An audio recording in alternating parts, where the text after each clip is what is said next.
Pakistan's Prime Minister Raja Pervez Ashraf has addressed the nation after his government has become the first in history to complete a full 5-year term. In Pakistan's history, that is. Elections are due to be held in the next 2 months. Pakistan's parliament has finished and the country is set to hold new elections. In a farewell speech, the outgoing Prime Minister Raja Pervez Ashraf called it a victory for democracy and promised that the elections would be free and fair. It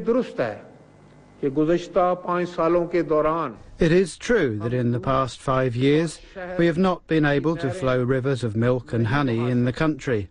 But we have tried to control the number of problems that we had inherited. We have used all our resources to strengthen the foundations of democracy.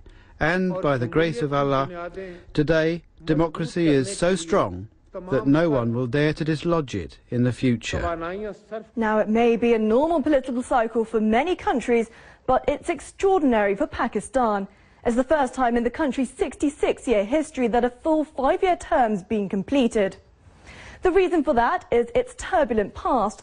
After Pakistan's founding father Muhammad Ali Jinnah died, his successor was assassinated and the country fell under military rule. Jinnah's hopes were left unfulfilled. Our object should be peace within and peace without. Since then, one family in particular has been at the centre of the country's political story. Prime Minister Zulfikar Ali Bhutto was hanged in 1979 after being ousted in a military coup. A decade later, his daughter Benazir Bhutto was elected Prime Minister, but she left the country accused of corruption. When she returned to Pakistan in 2007, she was murdered by a suicide bomber.